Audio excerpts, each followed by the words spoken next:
Welcome to our IRC Introspective Collective Podcast. Our weekly podcasts are about wellness, self development, and self love. If you are interested in these topics, you have come to the right place. Today's topic is holiday traditions, which is part of our Holiday Blues series. Des, Hello, everyone. So we're getting close to the holidays, and we know, oftentimes that may evoke certain thoughts and feelings, and sometimes it can lead to holiday blues. So, today, we would like to discuss how does that relate to, I guess, traditions, because most of us have traditions that we follow during the holiday seasons. I think sometimes, it can be challenging if we've had a recent, or even it may not even be recent, but if there's the loss of a loved one, if someone has gone through a separation, even, those of us that have adult children, maybe they're away or they're away at college and they're unsure if they want to come home. So that does kind of change, how we may want to implement our traditions over the holidays. And that can lead to sometimes a little bit of stress, or it can impact how we feel mentally. So, just looking at some ways that we can reframe that from it being like a negative emotion. And even though those emotions may still be there, but how we can now, I guess, either redefine our traditions or even start some new traditions. So what do you guys well, think? speaking of the stress, a lot of families have traditions and they have expectations with those traditions. And I think it could be different for everyone, if it's just an individual person, if it's a nuclear family, or if it's extended family.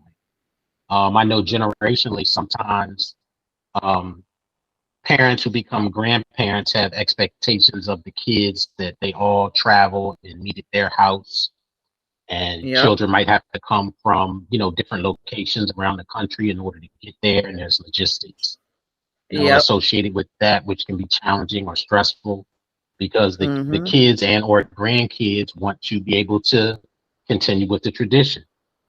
I think another stress point can be if it's a family that's a new family and they have their own nuclear family, they want to create their own tradition sometimes. So That is true. if it's Yeah. two spouses that have young children, for example, if it's Christmas time and you believe in Christmas, they might want to have their young child at the house so that they can go to sleep and wake up and see the gifts and so on and so forth. So it might not Mm-hmm. really be conducive for them to travel, but yet grandparents or parents wanted you to come to their house, to their location, so they can continue the tradition as they know it. So, you have all of those types of dynamics with family in terms of expectations of continuing those traditions, and sometimes we have to make new traditions. And so that, Well, so and not to, if I could dovetail, Preston, I can recall being a newlywed. mhm, And, my now late husband, his family had traditions with their mom. Well, I also had traditions with my family. And so, we had to figure out, well, how are we going to split the time to go to your family's, yes, because it was his mom and his grandmom, and then it was my family and my cousins. And so, for the first 2 years, we would say, okay, I'm gonna eat dinner at your house and then I'll be over there for dessert.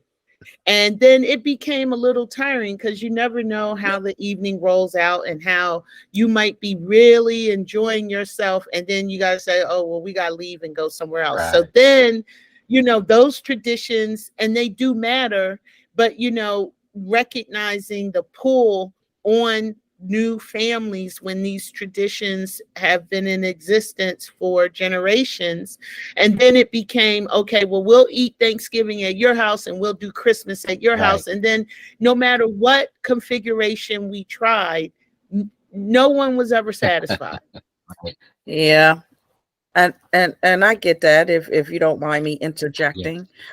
You know what comes to mind also that can be challenging is, unfortunately, if families or people get separated, divorced, and then there's a matter of custody issues that can play a role, and that can be a major adjustment and a stressor in co-parenting, depending on how the people have their visitation set Right. up. Like, does the child spend half the morning over with the family, but maybe the mom has Christmas dinner, but but instead now she only has the morning until, I guess, 1 o'clock, and now you have to change your schedule around that.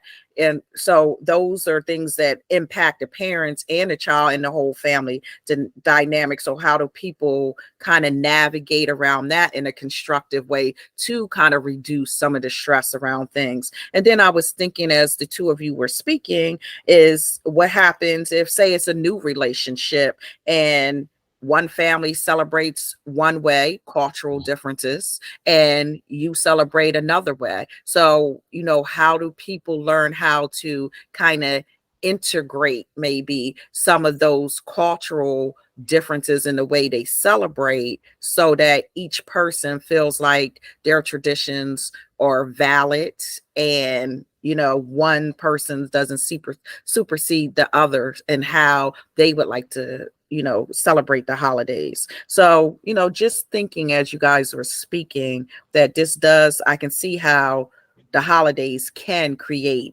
stress and ultimately the blues, because there's a lot to think about. And Des and Preston, when I think about how we're talking about this, I also, want to bring into the conversation seasonal traditions. Mm, We're mhm. coming, or we've already entered autumn. So there's the autumnal, as it's called, Mm. traditions. Well, and you may know in your family, maybe it is around Halloween and preparing pumpkins. Not that everyone celebrates Halloween, Right. but But you're some right. people do celebrate the autumnal festivals, or autumn festivals. And, that is a tradition, whether it is creating the pumpkins and the leaves, the changing of the leaves, or going on drives to view the beautiful foliage, or is it, oh, we're going to go to a hayride, or Yeah, we're I going to was go just thinking pick, that. right, or we're going to go pick apples and Right. make Hmm. apple cider. These are Hmm. all traditions that families create, sometimes unknowingly. It's just this That's time of true. the year, we're going to go here, we're going to Right. go there. Right. And those things do matter in families. And then how do we consider that, when there is either a loss of a family member, whether physical or incarcerated, or Mm, loss of ability, whether it is due to a physical or mental difference that is that going is on, true. That's true. or if there is a change in status with work, finances, and all Hmm. of these things that we typically process when we're with our families, our loved ones. Those things are all impacted. And sometimes, how do you navigate that? Before I Right. kind of throw the baton back, I do also want to speak about when we consider, some of us have lost our Yes. matriarchs or Yes. patriarchs of the Hmm. Yes. family, right? Right. And then who chooses, or is someone chosen without consent to step into Hmm. that Yes. role? Yes. Hmm. Yeah. Yeah. Yeah, because there are a lot of unspoken Right. expectations. You're right, Well. Paula. You're right. If someone has always traditionally cooked Thanksgiving dinner or Christmas brunch or whatever, that is an expectation. I'm going to Paula's house on Thanksgiving because she always cooks different dinner. But like what you said, the things that you mentioned, even if it's their changes in, mental functioning or, some physical limitations and or financial, you're right, that may impact that person's ability. But is anyone really taking account of that? And then who steps in, or is that person still expected to continue with the traditions even though other things have changed? One thing for sure is change is the only constant. And yes, we will, it's inevitable, we will experience these types of changes and challenges. And I think this is where it creates also an opportunity for us to communicate, with our family members.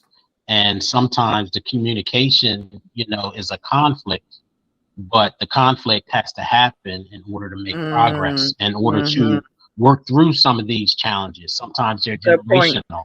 Like you mentioned, that if the matriarch dies and everyone would gather around, Big Mama's house, so to speak, and now she's not there, does somebody organically step up, or does there have to be a discussion? Does there have to be some conflict that has to be worked out to form the new tradition? Because you don't want families to fall apart either. Sometimes that can happen as well, True. Big Mama might have been the only one kind of keeping the family together. But these are opportunities also where people have to, or sometimes forced to come together in order to work it out and come out on the other side as a stronger family unit. That is true. And just keeping in mind, listeners, as we're considering this topic, there is no manual, right? Nope. For how things are supposed to be done around traditions, right? And just like Preston just said, and Des, well, who's stepping in? And I think about soul food. I know I'm always bringing in cinema, but I think most of us can relate to that one. Yeah, remember soul food? That's a classic. Right. Where Big Mama, they were around her while she was in the hospital, and I forget Vanessa Williams' part. I'm talking, there's two Vanessa Williams in Soul Food, but I'm talking about the movie Max. When Max, where Max was like, well, I gotta go shopping so I can have Sunday dinner for tomorrow. And then the other sister, what was her name? The attorney. She said, how dare you disrespect Mom's memory? And she's laying here in the bed. Now, Bird, the youngest sister, she was just like, what just happened? And then as we further watched the movie, Bird actually cooks dinner, even though everyone knows Bird's culinary skills were not that great. Well, how about we say are in development? Oh, there you go. There you go. I like that euphemism. There you go. And that really does happen. But, before we close, I want to say, listeners, no matter where you find yourself in this dynamic of figuring it out for the holidays, show yourself some grace. Right. Yeah. And as Preston shared, have these conversations, and everyone be receptive when a loved one is coming to you to talk about it. Don't shut down, So we are right at our time where we need to say that's it for today. Thank you for listening. We hope you've enjoyed our topic for today. If so, please like and subscribe. Remember